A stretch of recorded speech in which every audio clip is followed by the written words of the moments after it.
The surrender of Germany in May of 1945 brought not only liberation, millions of civilians and prisoners were trapped in hunger, exile, and repression under Allied administration. The ruins of the German cities were filled with refugees, defeated soldiers, and forced laborers, all facing an uncertain future.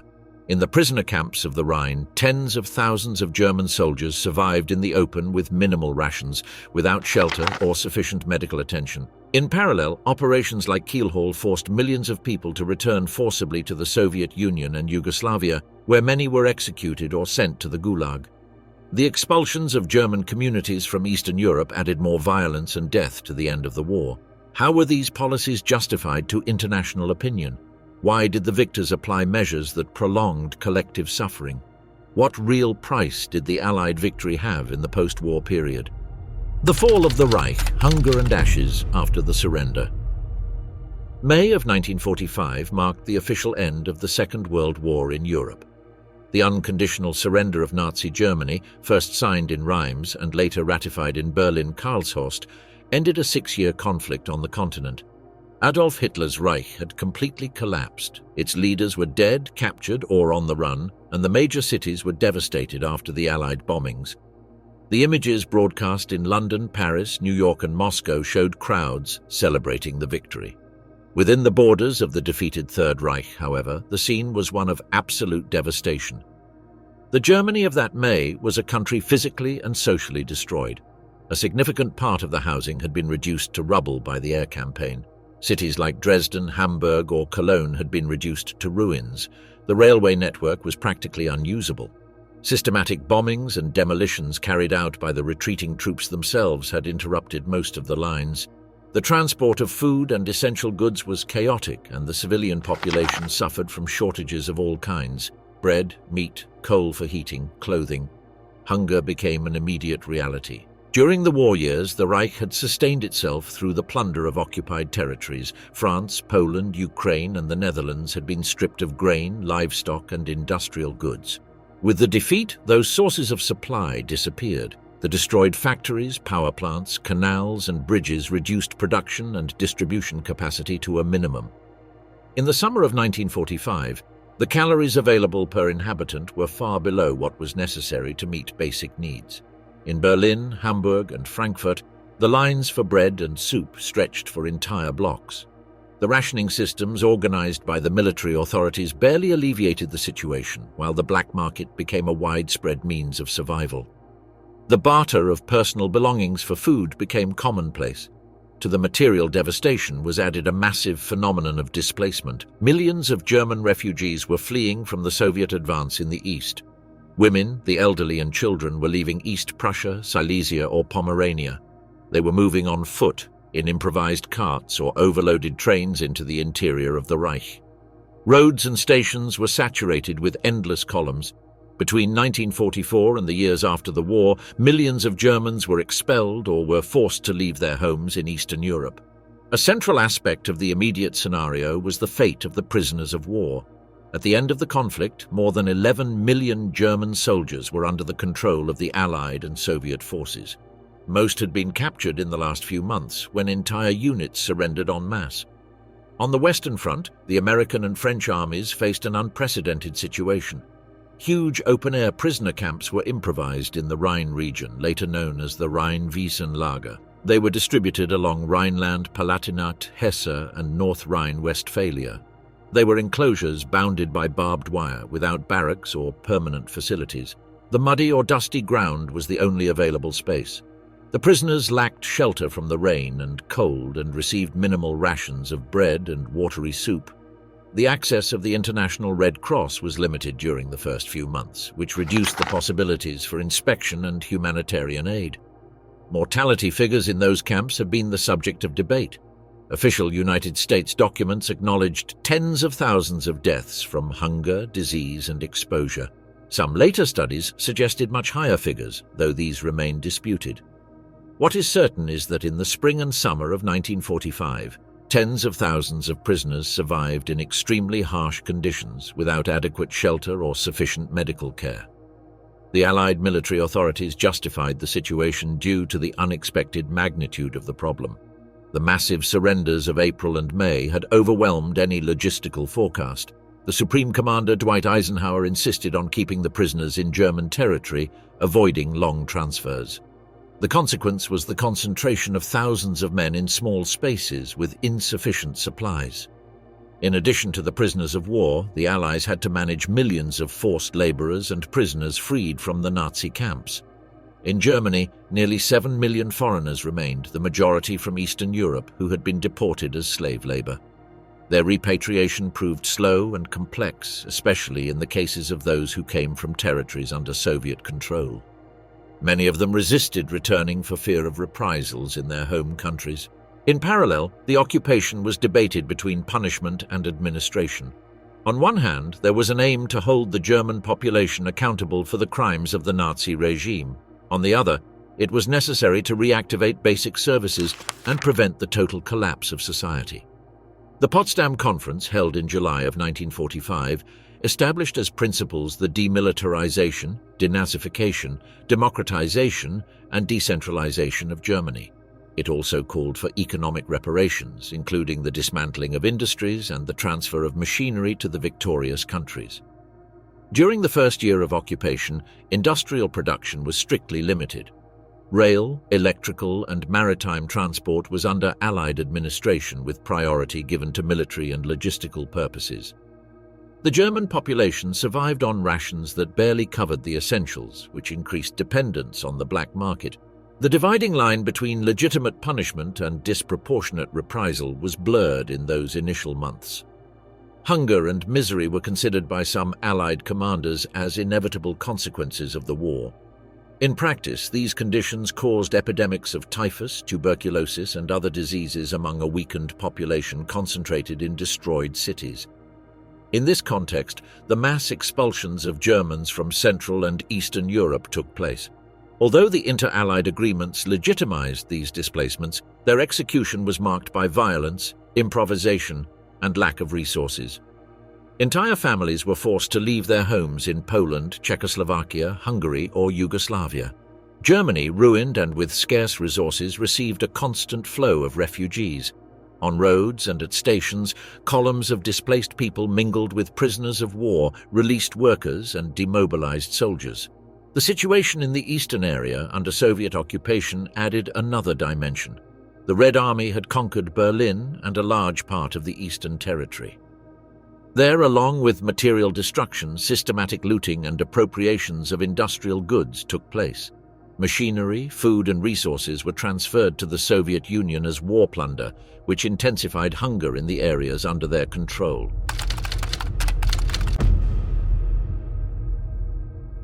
On November 20th, 1945, the first international trial against the main leaders of a defeated state began in the Bavarian city of Nuremberg. Officially called the Trial of the Major War Criminals, it was organized by the four victorious powers: the United States, the United Kingdom, the Soviet Union, and France. Its creation had been decided at the London Conference in August of that year, where the Statute of the International Military Tribunal was approved. The chosen place was not by chance. Nuremberg had hosted the National Socialist Party congresses in the 1930s, and there the racial laws that stripped the Jewish population of citizenship had been proclaimed. Moreover, the city preserved a palace of justice in usable condition, with an adjacent prison and enough space to accommodate the international press.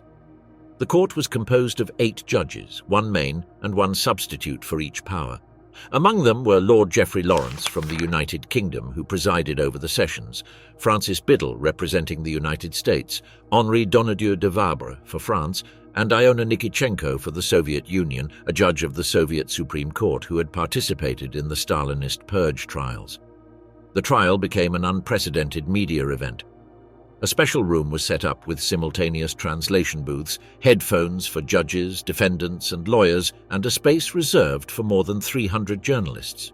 The sessions were systematically filmed and photographed, with the purpose of documenting and disseminating the magnitude of the crimes attributed to the Nazi regime. The accusation was structured around 4 main charges: crimes against peace, which defined the planning and execution of wars of aggression in violation of international treaties; war crimes related to violations of the laws and customs of war, including executions, deportations, and looting. Crimes against humanity, a novel concept that encompassed murder, extermination, and political, racial, or religious persecution against civilians.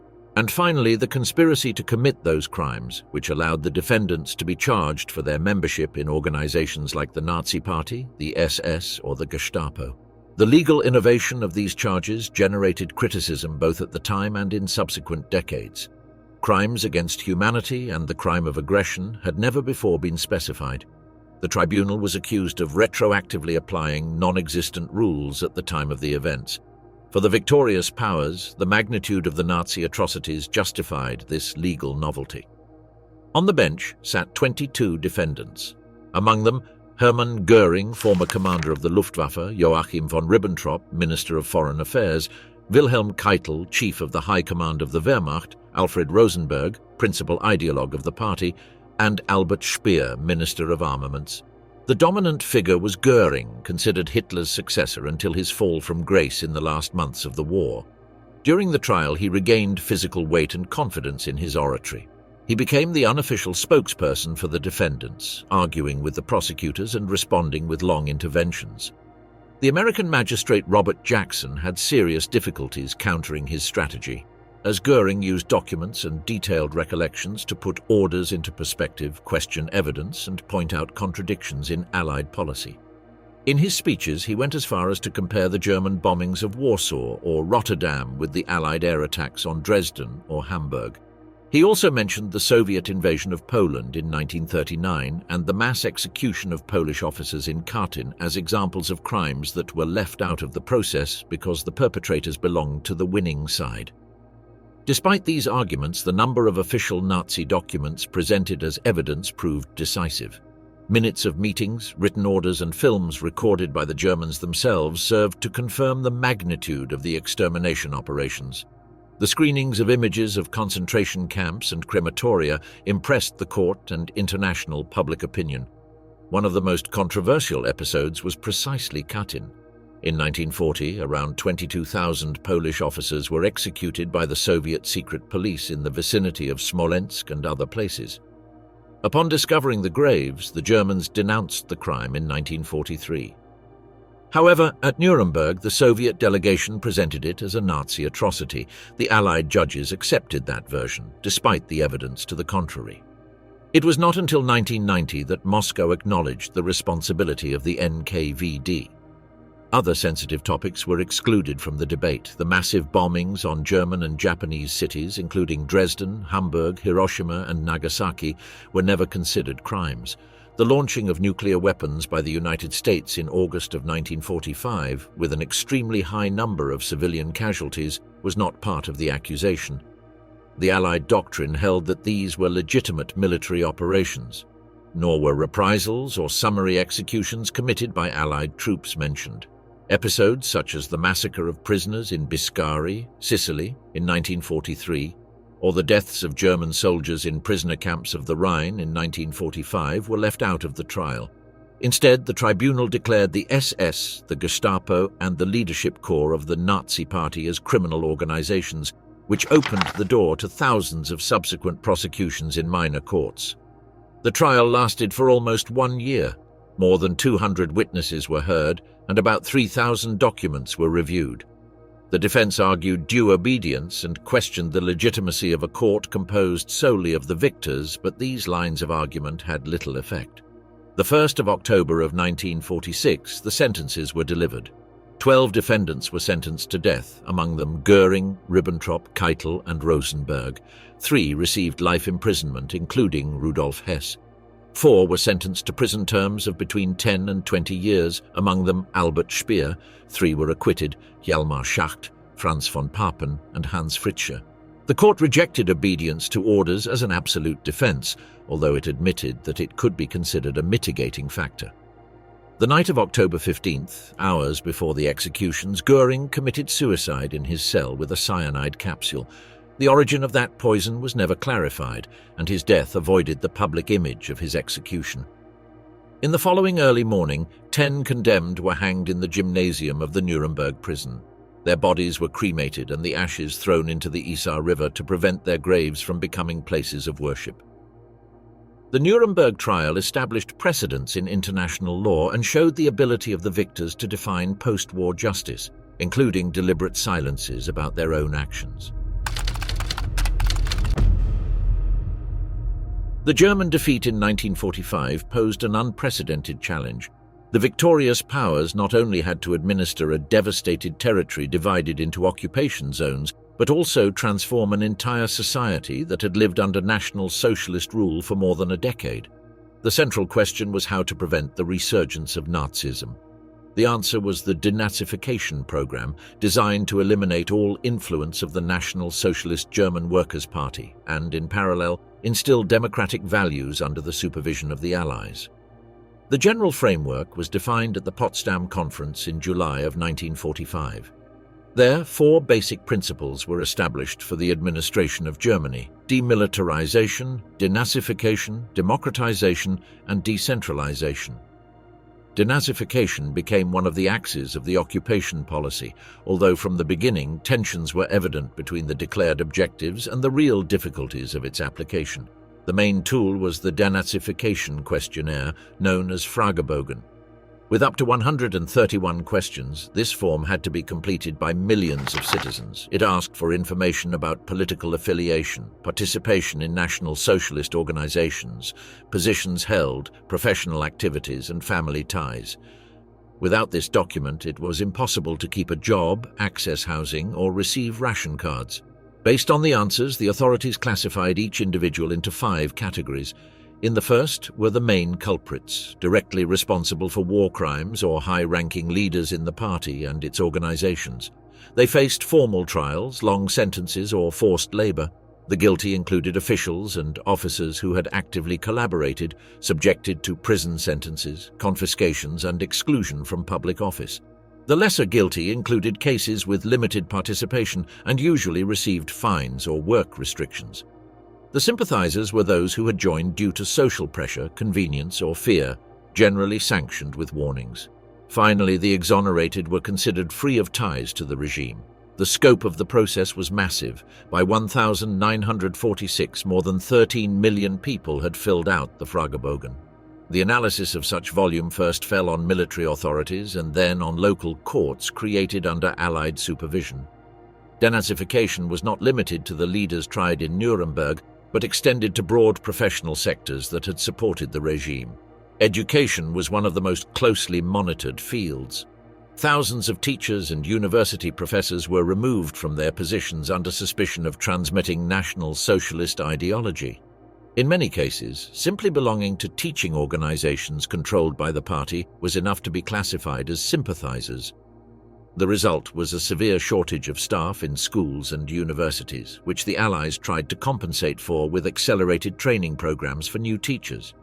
In justice, judges and prosecutors were investigated for their application of racial laws or for issuing political sentences.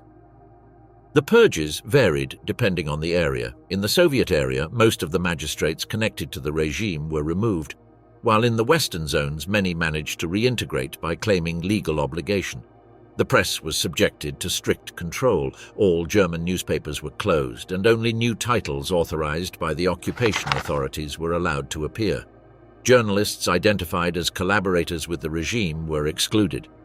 On the other hand, those who passed the verification processes were able to rejoin under Allied supervision. The medical sector was also under scrutiny. Those linked to euthanasia programs or experiments in concentration camps were prosecuted in the so-called doctors' trial, held in Nuremberg between 1946 and 1947. Writers, artists, and actors involved in Nazi propaganda similarly faced restrictions, exclusions, or minor trials. However, the scale of Nazi Party membership posed a contradiction.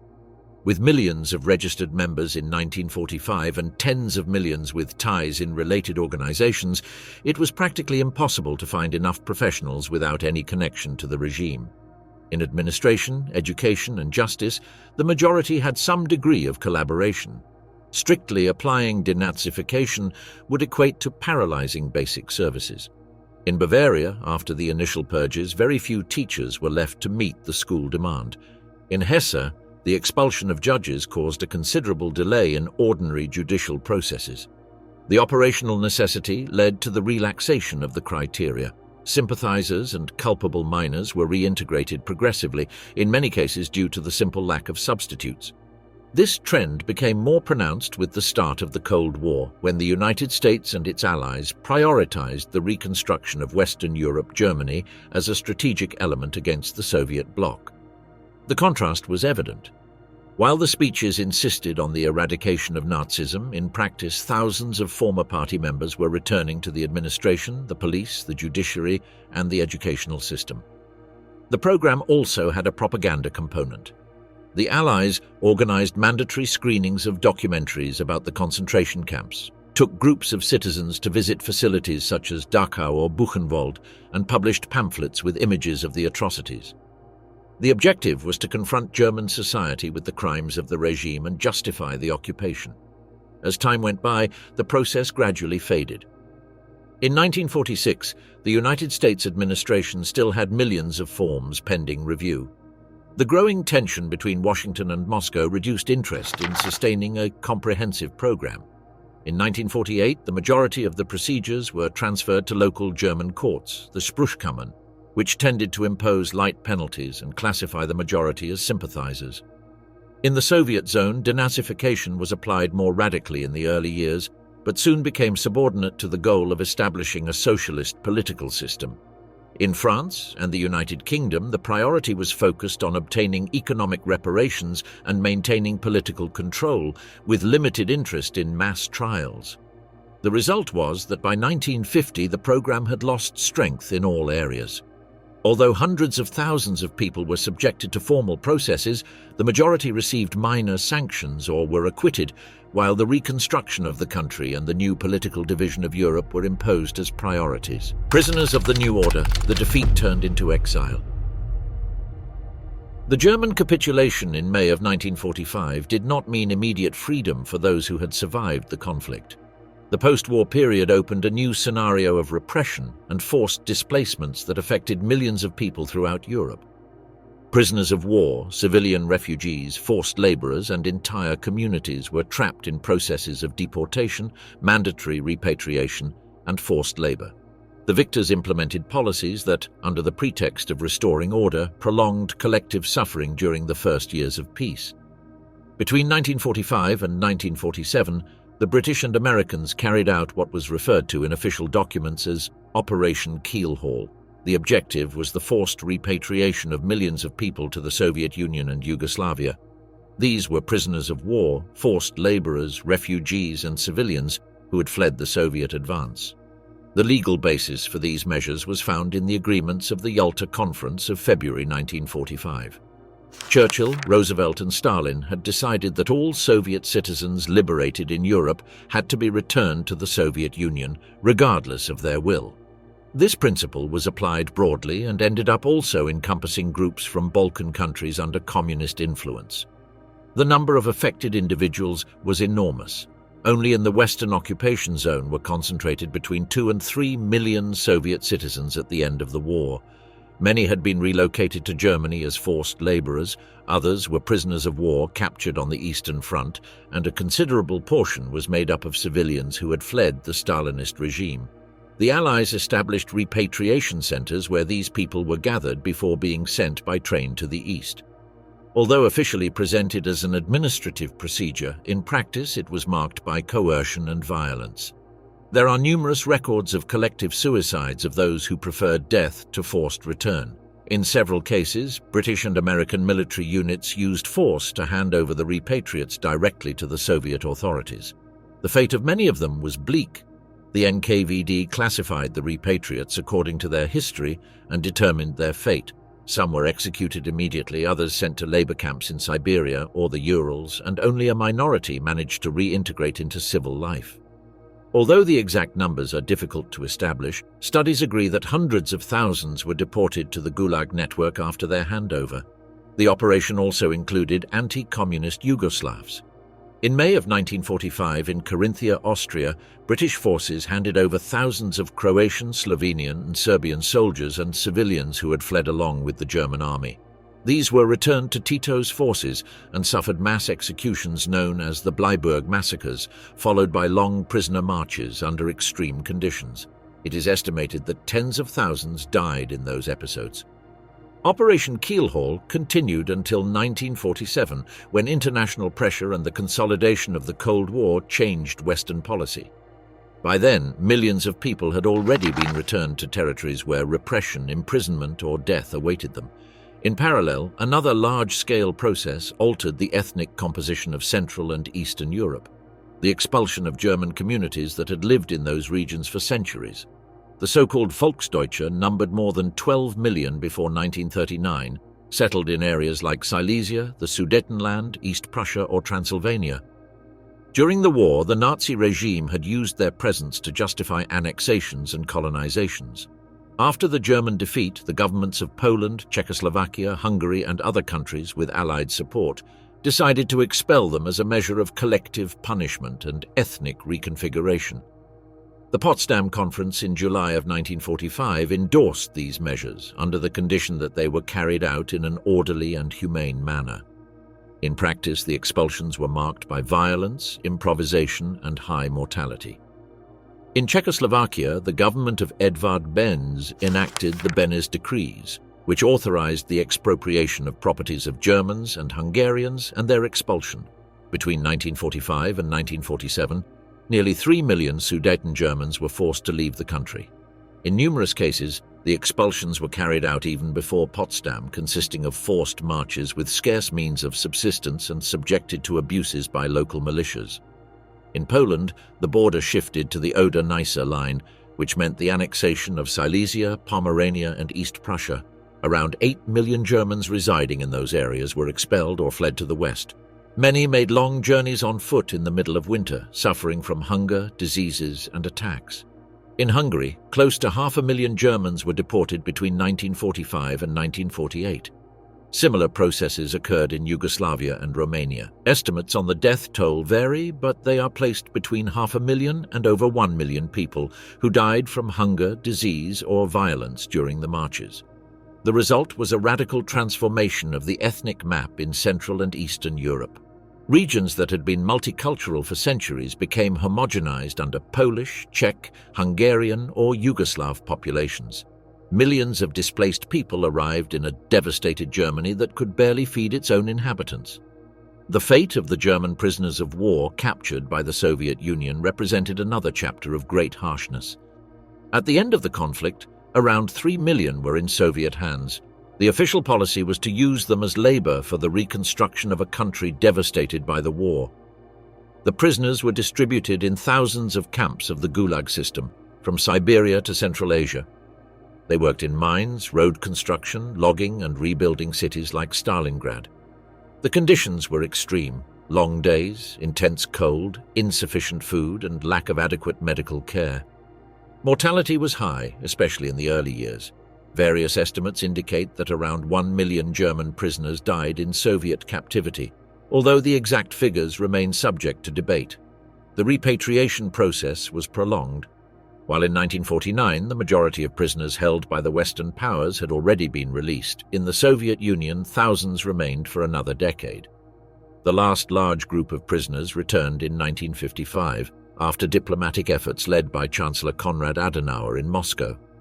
Those who returned to Germany found a country different from the one they had left.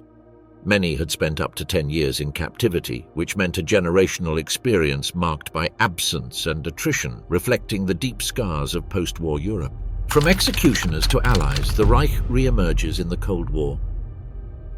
The military defeat of the Third Reich in May of 1945 did not mean the definitive exclusion of its leaders, military cadres, or scientists.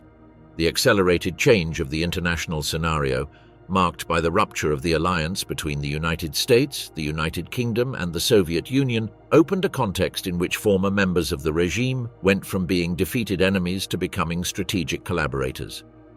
The transition to the Cold War transformed the priorities of the Western powers, which began to consider Moscow as the main threat.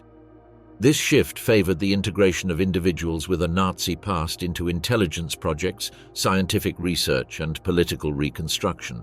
Between 1945 and 1947, cooperation among the Allies rapidly deteriorated. Winston Churchill's speech in Fulton in 1946, which introduced the term Iron Curtain, and the proclamation of the Truman Doctrine in 1947, confirmed the orientation towards containing communism as a strategic priority. In this context, punishing Germany ceased to be the only objective. There was a need to rebuild it as a bastion against the Soviet bloc. Denazification, until then conceived as a comprehensive process, was adapted flexibly.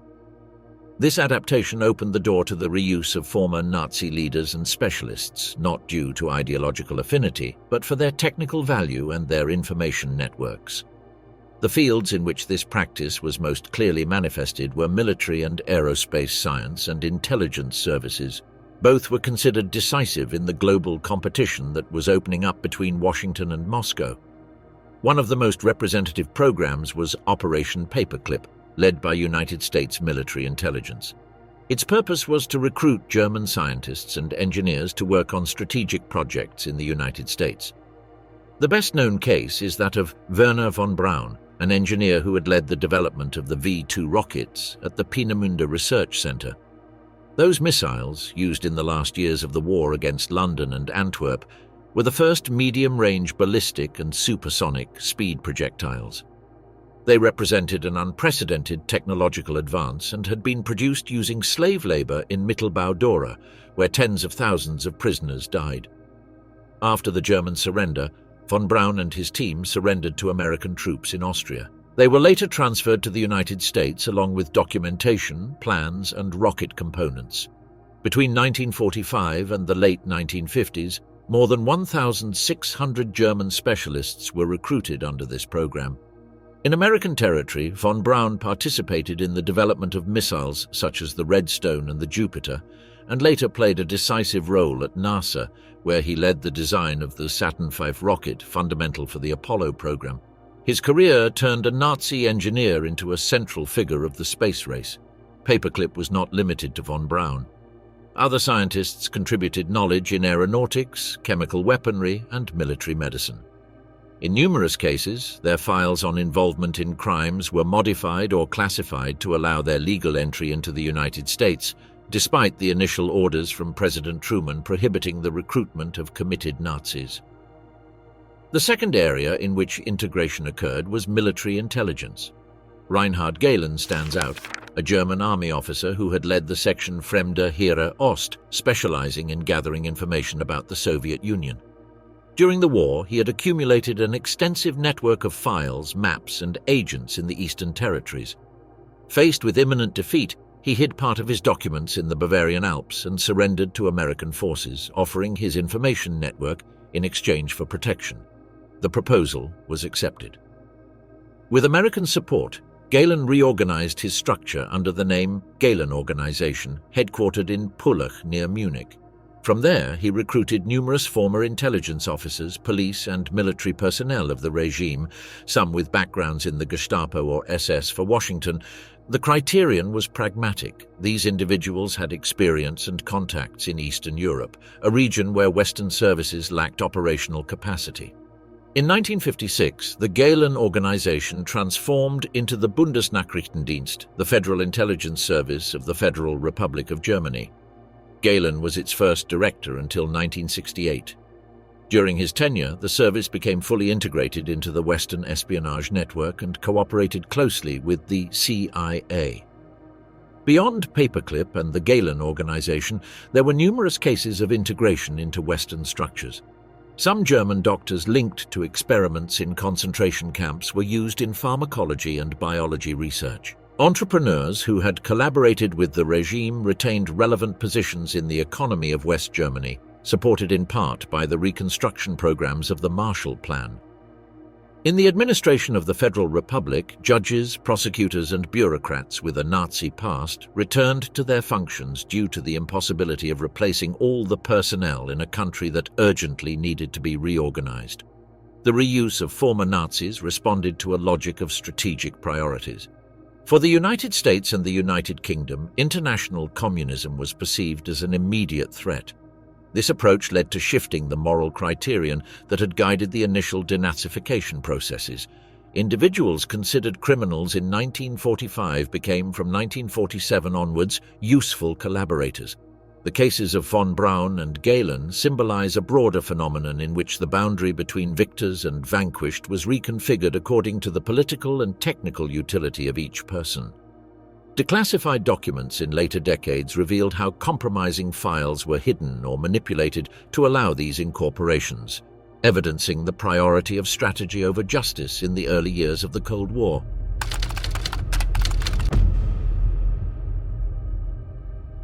The journey of Klaus Barbie, SS officer and head of the Gestapo in Lyon, shows how some direct perpetrators of Nazi crimes managed to evade immediate justice after the German defeat and, instead of being quickly punished, ended up collaborating with the victors in the new international scenario. His career combines his role in the repression in occupied France, the protection received from Western intelligence services, the escape to South America through rat lines, and his prolonged impunity until the end of the 20th century. Klaus Barbie was born in 1913 in Bad Godesberg. In 1935 he joined the SS and shortly after the Gestapo. In 1942 he was assigned to Lyon in occupied France as head of the German secret police. His mission was to fight the resistance, identify partisan networks, arrest Jewish leaders, and dismantle clandestine structures. The methods applied were violent. Barbie supervised interrogations under torture at the Gestapo headquarters on Rue Sainte-Catherine and at the Lyon Military School, which was converted into a detention center. Among his victims were prominent resistance leaders such as Jean Moulin, arrested in June of 1943 and killed after suffering severe torture. In April of 1944, he ordered the arrest of 44 children and 7 monitors from the Izieu colony, later deported to Auschwitz and murdered. Under his command, thousands of people were deported, hundreds executed, and the region subjected to a climate of terror.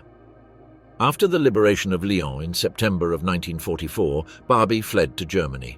In 1947, he was identified as a war criminal and sentenced to death in absentia by a court in Lyon. Meanwhile, the United States intelligence services began reorganizing networks in West Germany in a context where the priority became containing communism. The Counterintelligence Corps considered that Barbie, with police experience and knowledge of clandestine networks, could be useful.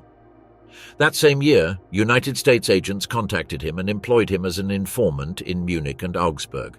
For several years, he provided information on communist activities and on networks of former Nazis. Although his crimes were known, his value in the new scenario prevailed. In 1950, when France renewed its extradition request, the American authorities faced a dilemma. Admitting their collaboration meant acknowledging the protection given to a war criminal. The solution was to organize his escape via the rat lines, clandestine routes that connected Germany and Austria with Italian ports, used by numerous Nazi fugitives to escape to South America.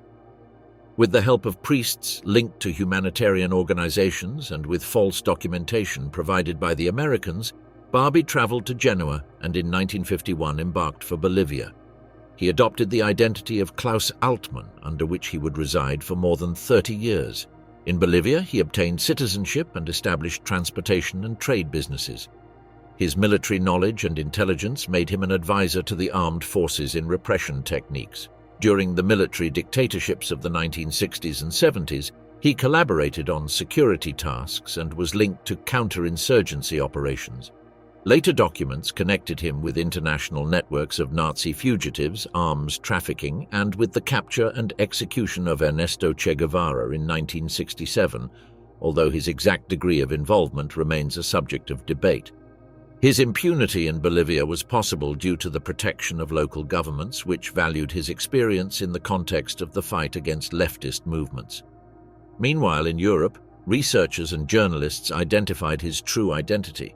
But for years, the requests for extradition were rejected. Beginning in the 1970s, organizations dedicated to the pursuit of Nazi criminals, such as Serge and Beate Klarsfeld, intensified international pressure. They located Barbie in La Paz and denounced him publicly. Despite this, extradition was repeatedly denied. The turnaround occurred in 1983 after the fall of Luis Garcia Meza's dictatorship. The new Bolivian democratic government, under international pressure and amid internal difficulties, decided to expel Klaus Altmann and hand him over to France. His arrival in Lyon caused an enormous impact.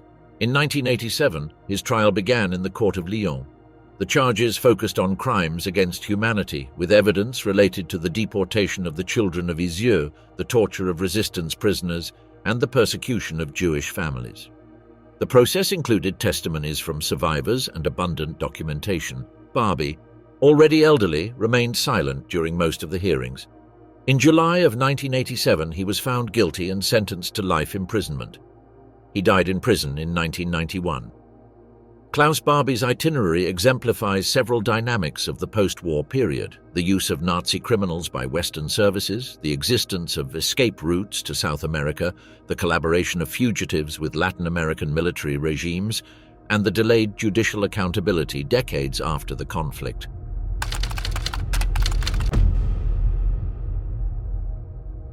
After the years immediately following the defeat of the Third Reich, the process of denazification entered a phase of accelerated decline. Between 1945 and 1949, the Allied powers had attempted to purge German society through trials, guilt questionnaires, expulsion of officials, and re-education campaigns. With the consolidation of the Cold War, priorities changed. Starting in 1951, denazification was officially abandoned and replaced by a policy of massive reintegration. The Federal Republic of Germany incorporated numerous ex-Nazis into the political, judicial, economic, and cultural life, while in the German Democratic Republic, a selective narrative that concealed complicities was adopted. The turning point came in 1951, when Chancellor Konrad Adenauer promoted measures of amnesty and reintegration. The logic was twofold: to quickly rebuild the state apparatus and to stabilize West Germany as a Western ally against the Soviet Union. The magnitude of the problem was evident. Millions of citizens had belonged to regime organizations. Doctors, judges, teachers, police officers, and bureaucrats formed a group too large to be excluded without paralyzing the administration. Added to this was growing social pressure to turn the page. Law 131, approved in 1951, restored rights and pensions to former officials of the Reich. Thousands regained their positions in the public administration and judiciary. By the mid-decade, it is estimated that more than half of the judges and prosecutors in the Federal Republic had membership backgrounds. The medical field showed similar continuity. Professionals involved in euthanasia programs or medical experiments resumed their careers without relevant judicial sanctions.